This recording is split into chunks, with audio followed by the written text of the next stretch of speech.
You guys put the Michigan State Spartans at number 12 in the Big Ten.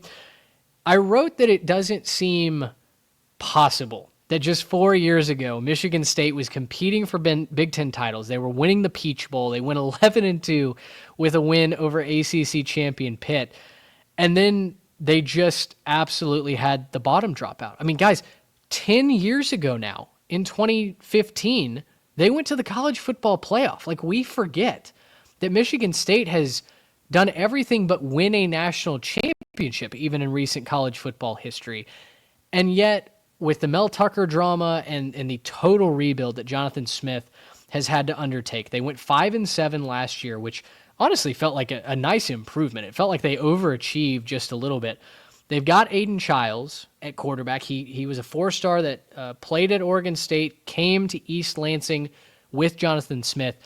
My first storyline for Michigan State is I want to see the real Aiden Childs stand up. He was so sluggish at the beginning of the season. They were -8 in the turnover margin for the first half of the season.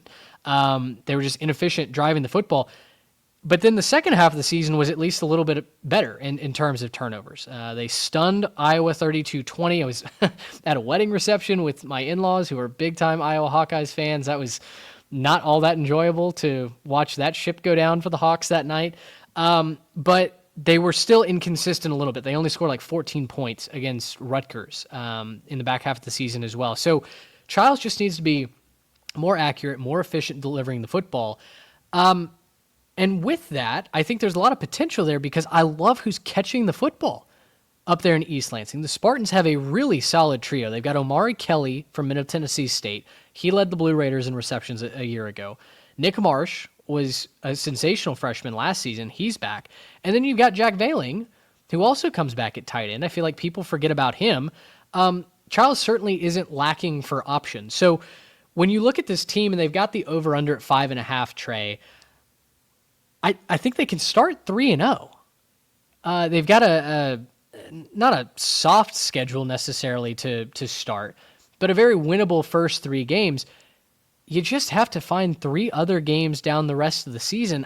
I think Michigan State can absolutely go bowling at a minimum, so I would be inclined to take the over here, 5.5 wins. I don't hate that pick at all, I should say. I think that's I think they're primed for a year 2 breakout under Jonathan Smith. I think Jonathan Smith is a fantastic coach. You look at what he did at Oregon State, his alma mater, getting them out of the doldrums of the Pac-12 before that conference dissolved. The big elephant for the room, for me, on the offensive side of the ball at least, is the offensive line. Need to see a lot of improvement. You mentioned how Jekyll and Hyde Aiden Childs was at times last year. A lot of it's because he was running for his life or just didn't have time at all behind an offensive line that allowed 35 sacks last year. So I need to see improvement from the offensive line before I can really buy into this offense, but the skill talent is there. The skill positions are certainly there to have a big breakout year. I don't hate the schedule. It's definitely tricky at parts, but if they can just find a win against USC, Indiana, Minnesota, I think that path gets a lot clearer if they can just win one of those games. I think another big key for Michigan State is running the ball, right? The offensive line issues plagued them last year. They were 110th in rushing a season ago, so they've got to give Childs a break, right? He can't do this all on his own. So some balance along the offense would be great. I like what they did along the defensive line as well. They bring in a couple of transfers. They get key starters like Alex Van Sumeren, who comes back, and then they get Isaac Smith, the edge rusher from Texas Tech, out of the portal.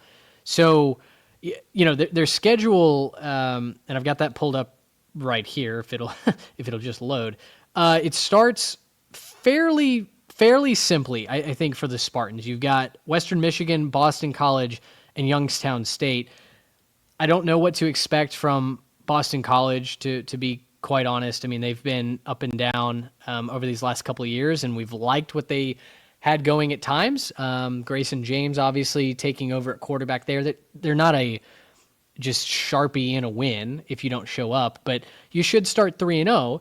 And then conference plays at USC, at Nebraska around a bye week, UCLA at Indiana, Michigan at Minnesota, Penn State at Iowa versus Maryland. So, the conference games, they definitely have a trickier schedule on the road. Their road games are brutal. But if they can win in East Lansing, if you can find a way to knock off USC or Nebraska on the road, that feels massive. You can beat UCLA for homecoming, and then maybe you win in Detroit against Maryland, and that at least gets you to 6-6. Yeah, I'm more on the pump the brakes with Michigan State, and it doesn't really have much to do with the team. I think the team will take a step forward. Obviously, Charles needs to take a step forward to get where they want to go.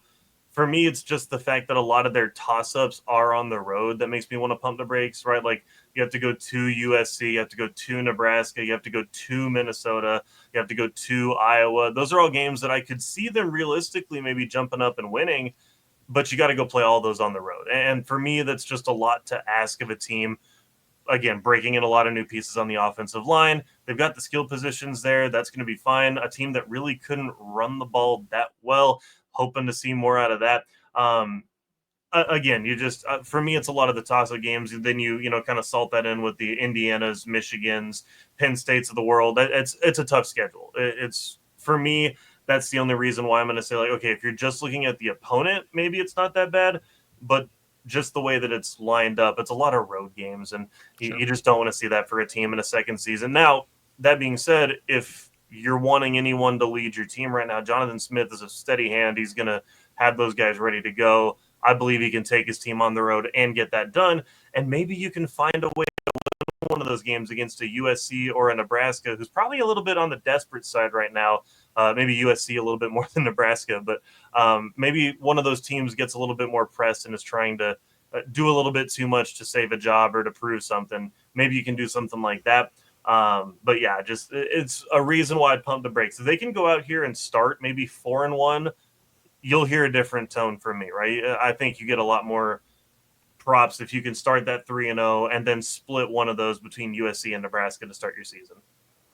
One thing I think they'll have going for them too, guys, is I think the injury luck will probably even out a bit this year. Last year, the defensive back room just decimated with injuries. 9 guys missed time last year with an injury. I think they were down to four or five healthy defensive backs on the whole roster late in the year for one of their games last year. So maybe that injury luck will even out as well, and they can finally get some consistency back there. But 3 true home games in conference play is tough, and 2 of them are Michigan and Penn State. That's just really rough. I like that they're trying to energize the fan base in Detroit. That's kind of cool, but you'd like to see that on campus, I think, this year with the way the schedule shook out. Yeah, it does. It does feel like the cards fell a little unevenly with the home road splits, but I don't think the gap between USC and Nebraska and a team like Michigan State is all that large, right? So to Garrett's point, if you can pick off one of those on the road, suddenly you're feeling a lot better in East Lansing. And I do believe in the job that Jonathan Smith is doing. They overachieved a little bit last year. Overachieving this year, according to Vegas, is 6-7 wins, right? And the betting public currently is favoring Sparty getting to a bowl game.